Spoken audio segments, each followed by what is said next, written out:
prove this or not, as far as I can perceive. Maybe they will. Two souls don't live in the same body.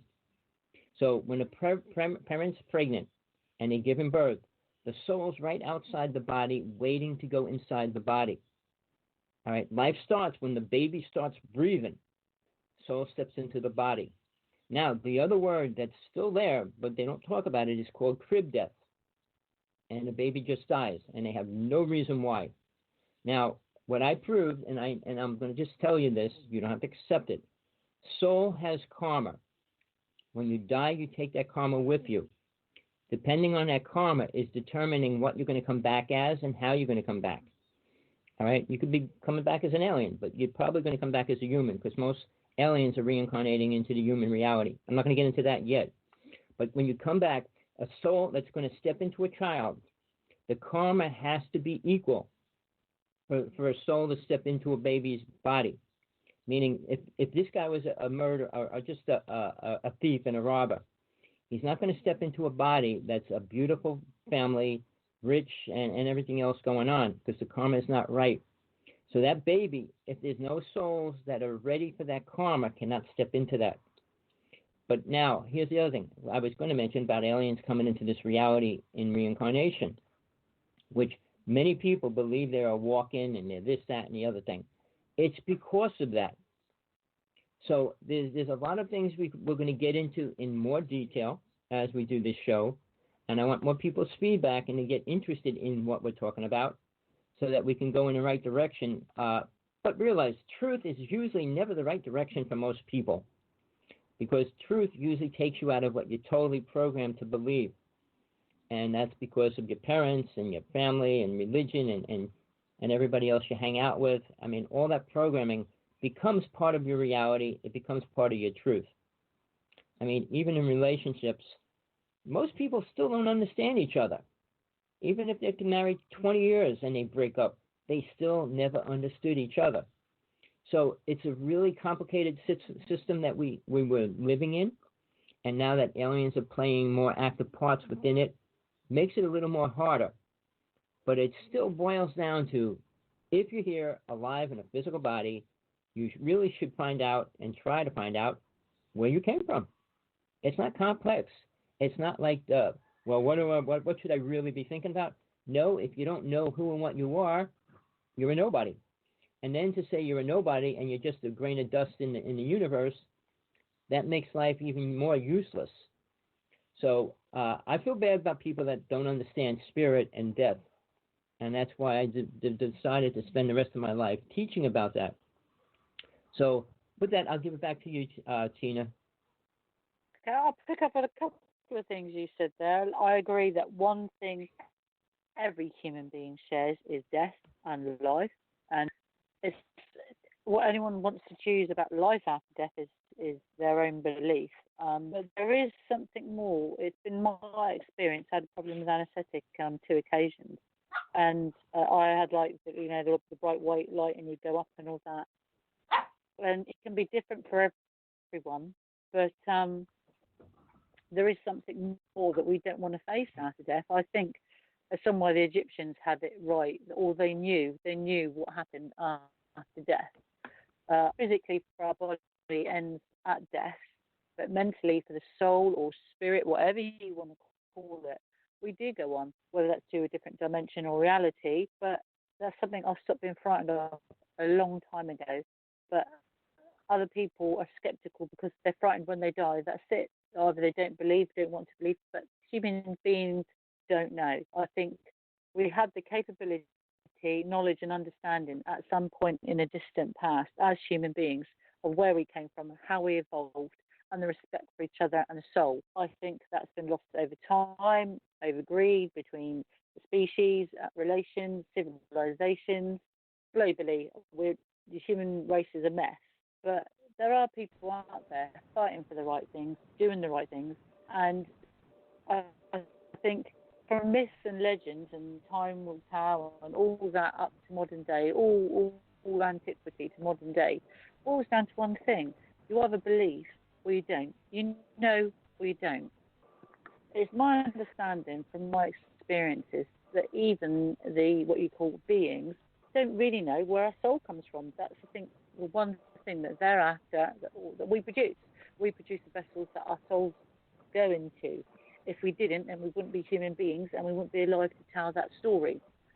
So if they don't know, we don't know, then who or what put us here? And if they do want our souls or want our body, or they're just scientifically interested in us, it also means that they don't know and they're more scientifically advanced than we are.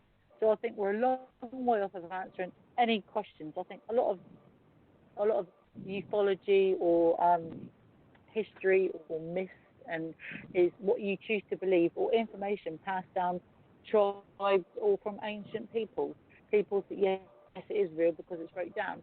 So are abduction accounts, so is stories in the Bible, so is other stories and hymns. It's what you choose to believe at the end of the day.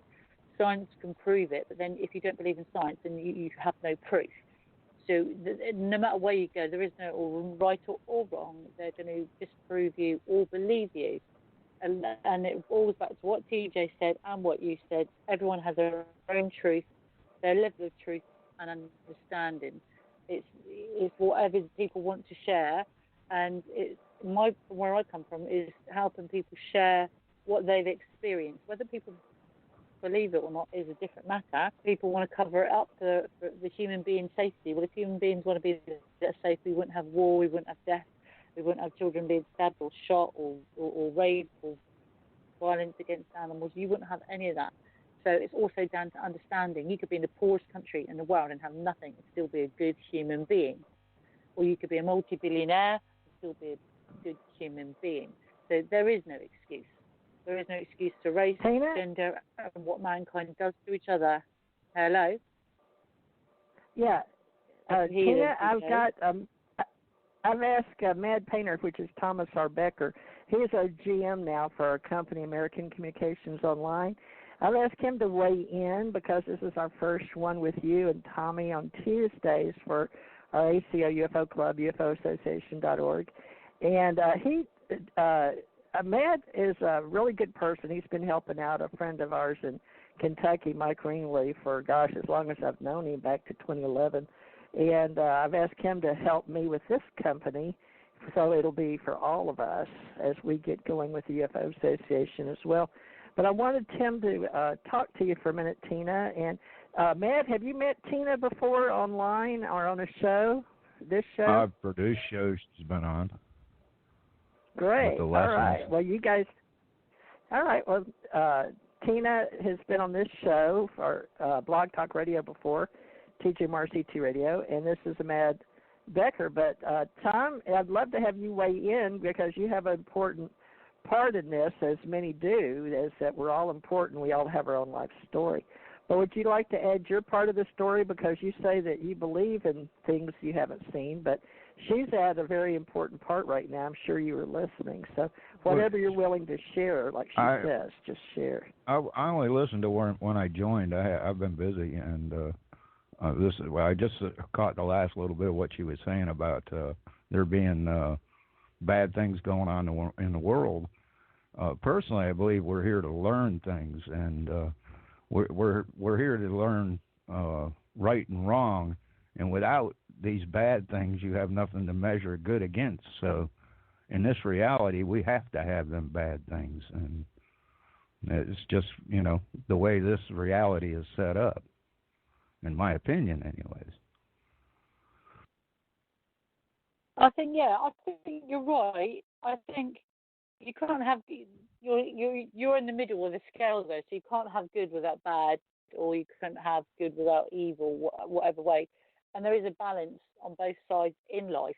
You can't have one without the other. You'll never have two things the same. So, to some degree, yes, I really agree with that. But to tip the scales, we're all, as human beings, not like mammals or animals, as human beings with our consciousness, we choose to do things. We choose them to do good, or we choose them to do bad, or we choose to do nothing. It's what you use your part of life to do. That's where I come from.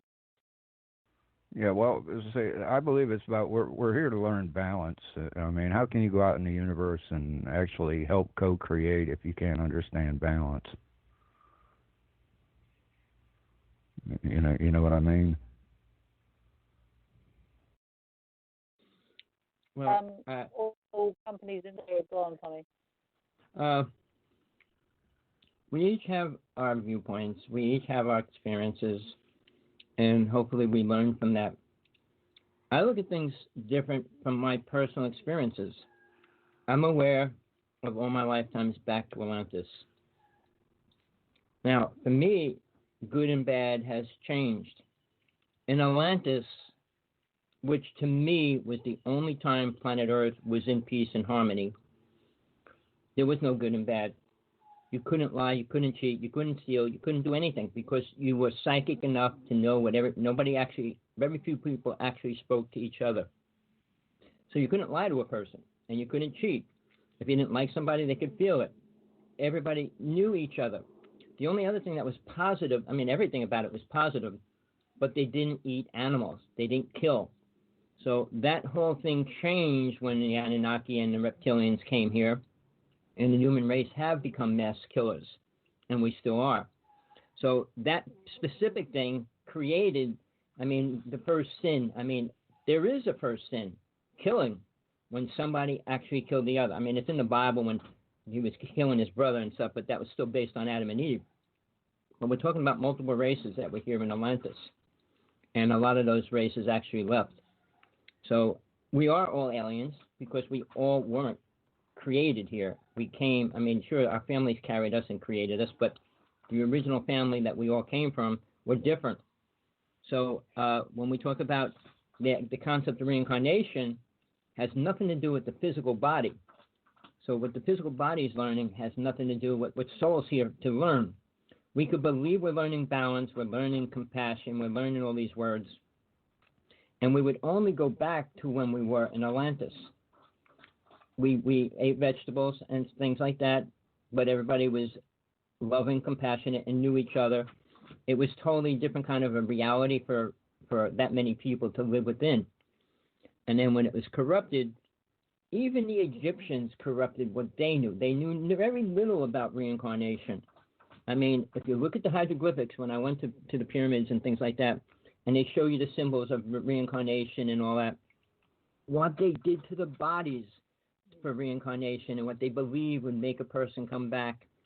They're only proving all those things now, that they ripped the jaws off and they took the skulls off and they did all these things to help the body reincarnate. They're not connected. And the fact that you can come back to a body, embalming a body that you can come back to, was a ridiculous idea, which they believed. But it was based on the alien races that they were dealing with, that they so-called called God. So, yeah, there's a lot of things I'm going to go into detail about it from my direct experience of being there. And truthfully, after the Atlanteans were killed, most of them were wiped out, the races that were here were massive killers, and we have stayed that. Take the Spanish, take the white race, the European races.